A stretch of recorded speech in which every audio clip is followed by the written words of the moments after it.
Hey everyone, welcome back to glorious foods. బాగున్నారా అండి? ఈరోజు మనం ఫిష్ కర్రీ చేసుకుంటున్నాం.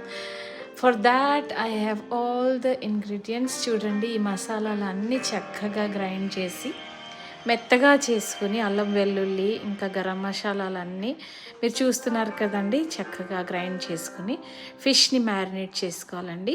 See how I have all the ingredients that you can see. We just grind them into paste and I have fish. I'm marinating fish with coriander, curry leaves and all the masalas, and then mixing it with some oil, and I'm going to add it to the gravy.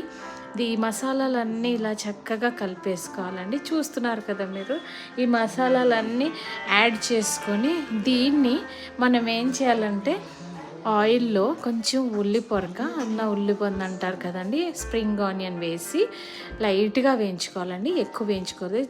Put the spring onions in the oil and don't fry it until brown, but just keep it the rawness, and then put the paste, masala paste and tomato paste, and add it and fry it a little.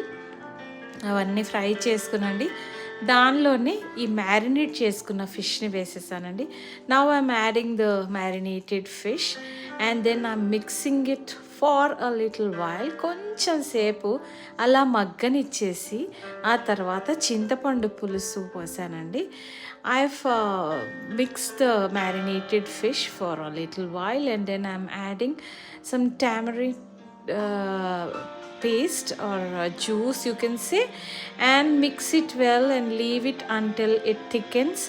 ఇది అంతా చింతపండు పులుసు వేసి gravy thick అయ్యాకనండి, white రైస్లో వేడి వేడి అన్నంలో కొంచెం చల్లగా అయిన మన ఫిష్ కర్రీ వేసుకుని తింటే సూపర్ ఉంటుందండి. ట్రై చేయండి, నాకు కమెంట్ చేసి చెప్పండి.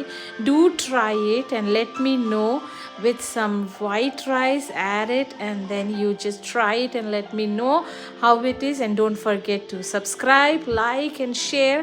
Subscribe, like చేయడం మర్చిపోకండి. Bye for now.